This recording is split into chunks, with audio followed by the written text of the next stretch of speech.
Hey guys, Zoose here. So here we have a SHYVANA page with press the attack as the keystone. This is a really good keystone for SHYVANA just because it synergizes well with her items. So she's going to build a bit of attack speed. She's going to get the attack speed jungle item, and you can proc these pretty quickly. And then you'll be just doing a lot of damage, and you're probably going to have to get in pretty deep.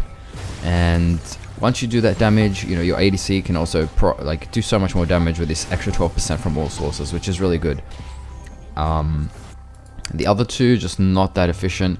Lethal tempo, not good at the moment. Riot needs to kind of fix this up, maybe nerf some others or buff this a little bit. But apart from that, press the attack's much stronger. You could go Resolve as the first page, but if you're going to play SHYVANA, you want to do a lot of damage. She does way more damage. She's not really a CC sort of tank. She's more just like that fighter off build, kind of bruiser. And I just feel like you need this. This is so good at the moment as well. First rune you want to get is Triumph. Really good with that, takedown health. Finish getting a kill or an assist, and you're going to get that extra 15% health, and it's going to scale really well. This is a really good rune for, off tank sort of champions, and not just ADCs. This 15% is going to scale really hard. You're going to be building quite a bit of HP throughout the game, so really good for her. And that extra 25 gold is just an extra. Alacrity, attack speed, again, really important. This and this, they synergize so well. The more attack speed, the more kills, the more you're gonna proc, the quicker you're gonna proc this, so much better. And Coup de Grace, still one of the best runes. I'm gonna wait and see until Riot changes these around. I think I see like 99% of everyone just taking Coup de Grace. Does more damage the lower health they have, and then you get that extra attack damage or AP for 10 seconds. It's just so good. Second path you want to take. Now, I didn't take this path, but this is what I think is the best after testing it. Conditioning, really good. It's the safest rune for tanks, and it just provides you all those missing runes from last season. This is pretty much it, and the extra 5% on top of that, just too good not to take. Again, if I always mention this, but if they have full AD, I'd say get this, and if they have full AP, get this. But I mean, conditioning is just going to scale. Mirror Shell and Iron Skin, they just don't seem to just scale like the conditioning does.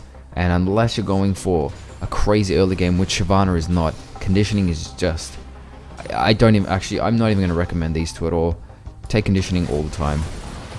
And Overgrowth, that permanent health is really important. You're going to be building a lot of armor early on if they've got, the ADCs popping off, or they've got their jungler who's AD and they're just doing a lot of damage. You want to get Overgrowth for that extra health you're going to get, and you can build some armor. The other option is Unflinching. You're generally going to, at least once or twice a game have to engage with a flash, and that extra tenacity and slow resistance is going to get you deep into the fight, get you wide into the back line, and this is really good for that.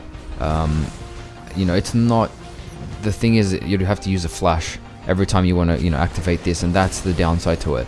If you feel like a game is going to be slow paced, then there's only going to be a few big plays, and that's going to, make the entire game, go for it. But if there's a lot of fights, there's a lot of, skirmishes early on and stuff, then I wouldn't recommend this. But okay, so now I'm going to go with the page that I chose, and I picked Celerity and Gathering of the Storm. I picked these two, Gathering of the Storm basically because there's a scaling, and SHYVANA's just going to farm up anyway. And Celerity because she does gain a lot of movement speed with her W, and this just adds to her pretty much damage, as well as gaining that extra 4% movement speed. So I'd say if you're feeling aggressive, if you feel like you want to push a limit and you've got a few tanks already, take take the sorcery path, the second path, and Celerity and Gathering the Storm. Otherwise, the safest bet every single time, Conditioning and Overgrowth. Try that out, let me know how it goes, and I'll see you in the next video.